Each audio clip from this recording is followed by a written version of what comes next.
Excellences, Monsieur le Président de la République, Monsieur le Premier ministre, Mesdames, Messieurs les membres du gouvernement, distingués invités en vos rangs, titres et qualités.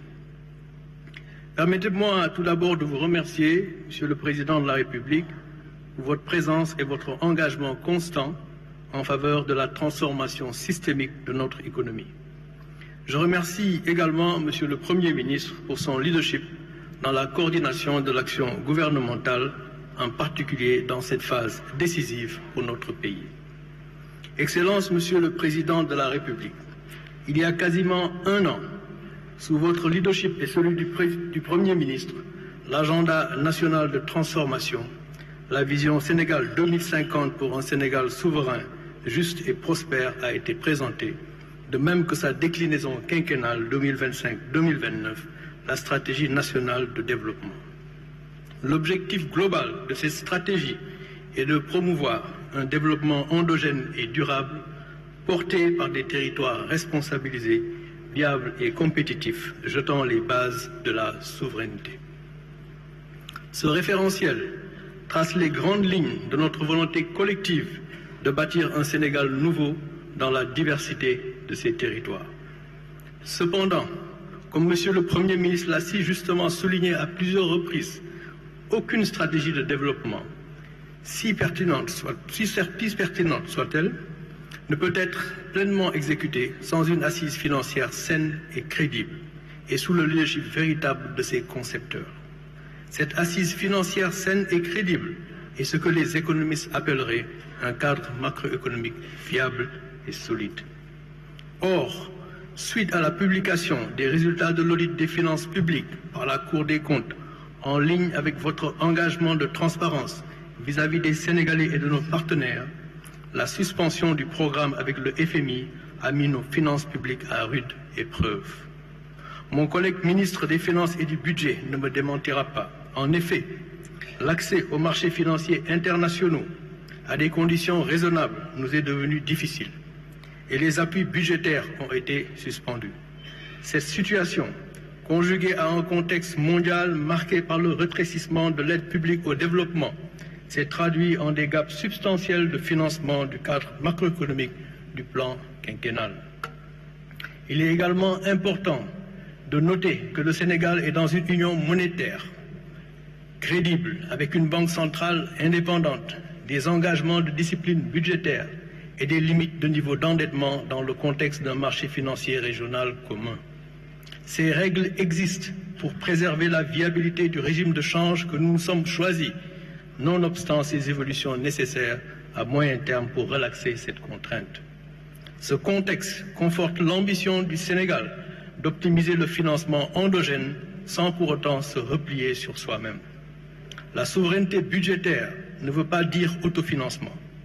Il s'agit de pouvoir financer son déficit budgétaire et ses besoins de financement de la dette qui arrivent annuellement à échéance sans avoir à recourir à l'austérité ou au financement à des conditions draconiennes ou encore à un prêteur en dernier ressort. Il s'agira donc, face aux contraintes auxquelles le Sénégal fait face, de créer des marges de manœuvre budgétaires à court terme dont la finalité sera de rétablir durablement les équilibres budgétaires et financiers de notre pays, préserver la soutenabilité de notre dette afin d'assurer des conditions optimales de financement de l'agenda national de transformation.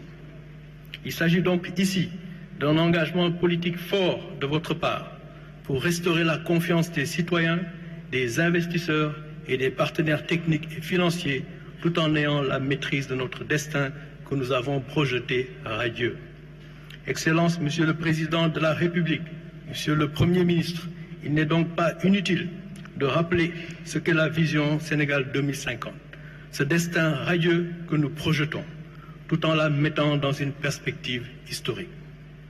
Depuis son accession à l'indépendance, le Sénégal a élaboré et mis en œuvre plusieurs référentiels de politique économique et sociale dans le cadre institutionnel que j'ai décrit. Ces différentes politiques publiques ont permis, dans une certaine mesure, de réduire le gap infrastructurel et d'améliorer l'accès aux services sociaux de base. En dépit des efforts consentis, les résultats restent en deçà des attentes. En effet, Le Sénégal est toujours parmi les 25 pays à plus faible développement humain et la croissance économique enregistrée n'a pas été suffisamment inclusive pour réduire significativement la pauvreté estimée à 37,5% et le chômage à environ 20%. En outre, le modèle de développement mis en œuvre depuis génère beaucoup d'inefficacité et d'inefficience sous le leadership de l'État central. Les réalisations ont été obtenues au prix d'une accumulation progressive de la dette publique, conduisant à une crise cyclique d'endettement environ tous les 20 ans. La dette de l'État central est estimée à 119% du PIB à fin 2024. Le recommencement dans le même paradigme se fait donc à intervalles réguliers au gré d'ajustements douloureux, de rééchelonnement ou d'annulation de dette. Nous devons briser ce cycle. La vision Sénégal 2050 a comme ambition d'opérer une transformation systémique qui consistera à mettre le secteur privé et les citoyens au devant, les appuyer tout en protégeant les plus vulnérables. Cette transformation systémique qui mettra le secteur privé, les citoyens et collectivités locales au devant s'opérera également dans la gouvernance des services publics où l'État pourra financer et faire par des concessions et autres délégations de services publics. L'État pourra appuyer nos champions et potentiels champions par le biais de partenariats publics-privés où le contenu local sera une exigence afin de créer des opportunités et de l'espace pour le secteur privé national. Dans les secteurs sociaux, éducation, santé, infrastructures de base, l'expérience internationale montre qu'un franc CFA de ressources publiques dépensées dans le cadre de concessions de services publics peut générer un effet de levier de 0,5 à 1, soit une possibilité de doubler la contribution publique.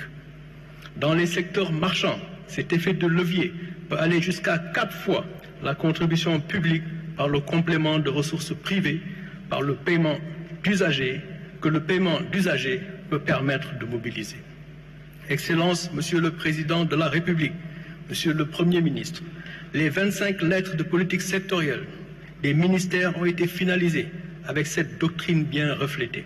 Secteur privé et territorialisation des politiques publiques pour les rapprocher des citoyens. La vision Sénégal 2050 a donc l'ambition d'utiliser l'instrument budgétaire, non pas simplement sous le leadership de l'État par l'endettement, mais comme instrument d'effet de levier au service du secteur privé, des collectivités locales et des citoyens pour accélérer la croissance et surtout la productivité. En effet, la croissance du PIB non agricole, le secteur agricole étant volatile, a entamé une décélération depuis 2018, passant de 5,8% en 2017 à 3,5% en 2024, malgré un endettement sans précédent. Et cette décélération a débuté avant la Covid-19. Depuis 2022, le rythme de la croissance non agricole s'est inscrit dans une fourchette comprise entre seulement 3% et 4%, insuffisante et légèrement supérieure au taux de croissance démographique. Cette décélération de la croissance a principalement résulté d'une productivité en baisse, voire négative. La faible productivité de l'investissement, notamment de l'État central, constitue une autre caractéristique marquante de notre croissance économique. Cette faible productivité résulte à la fois d'une inefficacité dans l'allocation des ressources que d'une inefficience dans leur utilisation. L'absence de retombées économiques notables remet donc en question l'efficacité de la dette en tant que levier de croissance.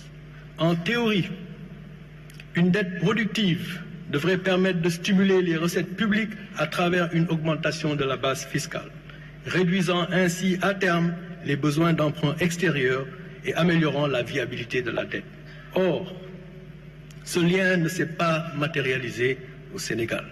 La viabilité de la dette publique suppose que l'État puisse à moyen et long terme honorer ses engagements sans avoir à recourir à une restructuration ou un défaut de paiement. Cependant, la dynamique actuelle montre que l'endettement du Sénégal a conduit à des déséquilibres macroéconomiques persistants, notamment des déficits budgétaires cachés de l'ordre de 13% du PIB entre 2019 et 2023, sans accélération de croissance, et ceci avec des déficits jumeaux, notamment du commerce extérieur sur la période. C'est donc dans ce contexte que je viens de décrire que Monsieur le Premier ministre a mis en place une task force multidisciplinaire à la primature. Une task force pour élaborer un plan de redressement afin de permettre au Sénégal de retrouver la souveraineté budgétaire et la confiance des investisseurs.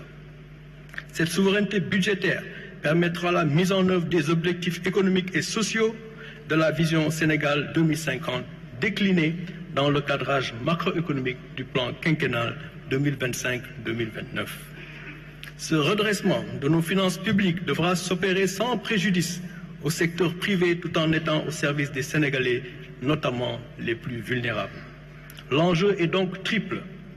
Améliorer la qualité et l'opportunité de la dépense publique en orientant les ressources vers des investissements à fort impact sur la productivité.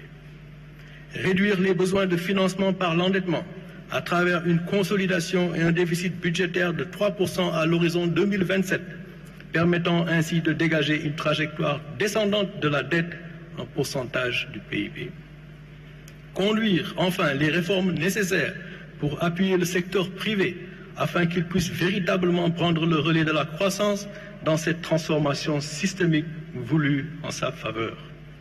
En somme, le plan de redressement permettra de donner un signal positif aux marchés financiers internationaux et nous permettre de mobiliser à nouveau des financements extérieurs à des conditions plus favorables.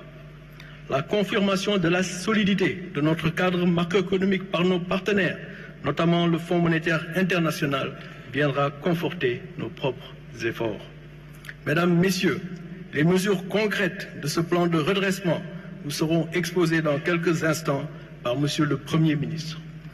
Retrouver la souveraineté budgétaire nous permettra de réaliser les ambitions de la vision 2050 qui projette une accélération de la croissance par la productivité et l'emploi et au moins 6,5% à moyen terme. Je vous remercie de votre aimable attention.